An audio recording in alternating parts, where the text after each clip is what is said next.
Injustice 2 is the sequel game titled to come out in the popular Elseworld DC universe, based on a dictator version of Superman who took over Earth after losing sense of what made him Superman in the first place, the yearn for hope and peace. After losing the city of Metropolis due to a nuclear bomb set off by the Joker, killing millions, including his wife and unborn child, several comics and other forms of media have been made due to the game's massive success, including an animated movie that nobody ever saw, and to those who did see it, they trash it. The Injustice games do a lot of things right, with its movie-like storytelling, Mortal Kombat style fighting mechanics, and its eye-candy finisher moves. I love both the games dearly, but I do have a confession to make. I never played Injustice 2 before. Only like once at a friend's house, but like that's it. That doesn't count. It looked fun, really, and I wanted to play it a lot. I mean, Hellboy's in the game, and the Teenage Mutant Ninja Turtles are there too. But something that always steered me away from the game was the specific rim-ass character designs, bro. The Justice League is supposed to be a galactic force, man. It's in the damn title, Gods Among Us. So why are they more padded up than deep sea divers, my guy? Batman is out here for real in a miniature Megazord, bro, but he's excused because he has to fight Super Crip over here. So today, I'm gonna sit here just to roast the fuck out of the JLA's goofy looking circus clown drip. And speaking of clowns, I won't be talking about the villains this time, but hey, if this does well, maybe I'll do them next. But for this time, it's my boys and girls. If you enjoy, like, comment, subscribe, and let's go! Okay, I want to jump straight into the center of this pile of garbage, and one of the worst offenders in this game is the Flash. I mean, my boy!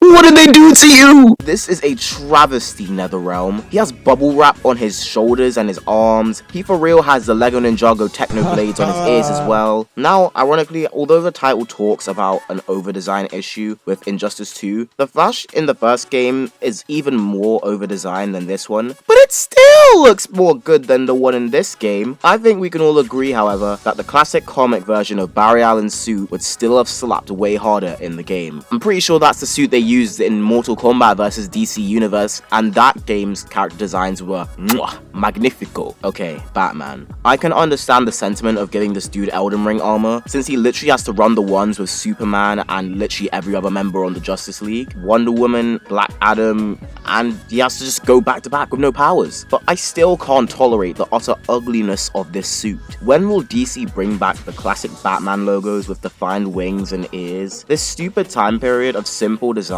is getting way out of hand. The only time Batman gets to have a classic logo on his suit now is in the comics. Wait a second.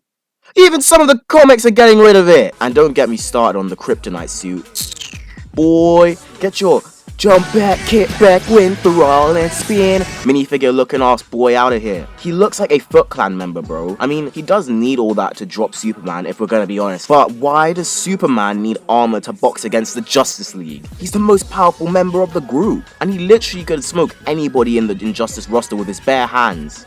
So why is he wearing gloves? These devs got me fucked up, bro. Superman's character design is the book definition of what I call the half-commit cape paradox. Back in the early to mid-2000s, there was this whole trend that adapting superheroes with their whole supersuits would be stupid or lame or uncool, all because barely any superheroes had been adapted to live action in that generation. So this led to adaptations such as the Punisher's skull being mostly hidden or obscured in his movies with a jacket, the X-Men wearing leather Nike Tech fleeces, Batman not being able to move his head for 20 years due to the riot gear he was wearing, and actually, I can't even lie, they did my boy Peter Parker right though. He's the only one who had decent Spider-Man suits, and that includes the 2012 TASM suit. I actually like that suit. But then the studios decided the only way to please the 40-year-old comic fans and be hip with the times was to add as many cuts, armored pieces, and different pieces to the super suits as physically possible. And as a youth who is quote-unquote hip with the times, I can confirm that this looks goofy. It doesn't look good. Why does Superman have a head brace? He doesn't get whiplash when he flies. And bro, does Superman really need to have armor made out of what looks like vibranium? He does not need that shit. Superman was able to put the beats on the entire JLA in the Snyder Cut with just a pair of black chinos on. I don't think that he needs aid from Wakanda to fight anybody out here unless it's like Darkseid or something. Especially does he not need marigold gloves when he's going to box other people. Now let's talk about the trashiest boy to step with the Justice League. Or should I say swim? Aquaman. I am so determined that the character designers sat together and thought, is it humanly possible to make Aquaman even more ass? They did it. They fucking did it. This is the most comedic character design to me ever.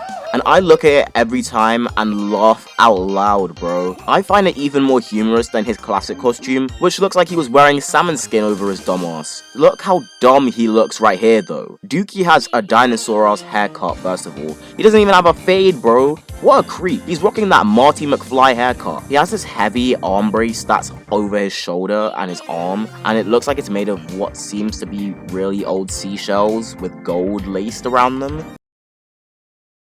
Dude, he looks like an American football player that never made it to the NFL, bro. I know that he gets arm aches after a while from having to carry that heavy-ass crap on him. But half, he has super strength. It probably doesn't weigh all that much to him. That's cap, bro. He's a guy that can swim. That's it. That's the only reason he's on this league. I promise you, if we ran the ones, he would be sleeping with the fishes, bro. I swear. Let's run it there, motherfucker. What are you saying, bro? You been talking all that shit. Let's go, then. Let's run the ones there, motherfucker. Let's go. Bet! No, the three comp, no, damn it. Supergirl is the only female character in the game who I think has a bad character suit design. Look at how complicated they made her suit, man. Granted, some of you may not see it, so I'll have to break it down. She doesn't have the red skirt or red trunks, or something to balance the red to blue ratio, so her whole suit just looks kind of off. And this is why I've always been an advocate for superheroes to wear their underwear on the outside again. I mean, even I'm currently recording the audio for this video with my boxers over my trousers, because I'm a superhero. They inverted the S logo's gold and red colors, and it hurts my brain whenever I look at it. And why does she have marigolds? She's fighting, not doing the dishes. Now, instead of continuing to hate on a game series that I love, I'm going to leave this little spotlight here for the designs that I actually quite really like for this game. Starting with Blue Beetle. Fantabulous job right here. Adapted very nicely if I do say so myself. And side note, I'm really excited to see the Blue Beetle movie, man. Xolo Mariduena as Blue Beetle, hey man, that's just fan casting, right? I would have personally cast him as that if I was the casting director. So thank you, James Gunn. Thank you. Green Arrow looks really cool as well. It's a rather standard redesign for him, nothing too special, but hey, it's fine. I actually don't hate Wonder Woman's and Green Lantern's designs either, like some of you might have thought I would. They're as good as it gets it with this game, in my opinion, when it comes to the drastic changes. But I do think that Injustice 1 did it better at adapting the designs to be more quote-unquote serious and modern. And also, I know they're not in the DC roster, but they're heroes. Here's the Teenage Mutant Ninja Turtles. Look, they aren't DC characters, but I really love these character designs. It looks like they came straight out of the movie. Just dropped my phone. Oh my gosh, I cracked my phone. Oh my days, no. This character design for the Turtles is really, really cool. And also, this is what they should have looked like in the 2014 live-action Ninja Turtles movie, bro. This is perfect. They could have done this, but they said no. We're gonna make them all look like Arnold Schwarzenegger on drugs. But it's okay. I can always just continue to forget that the movie existed. And that concludes this video. I hope you've had fun with me making fun of the game. No hate to the artists and character designers who worked on it. You all did a very good job, but I know that you guys put love and care into the designs of this game. Well, all except for this one. If you liked the video, consider liking and subscribing, and yeah, wherever you are, I hope you enjoy the rest of your night or day.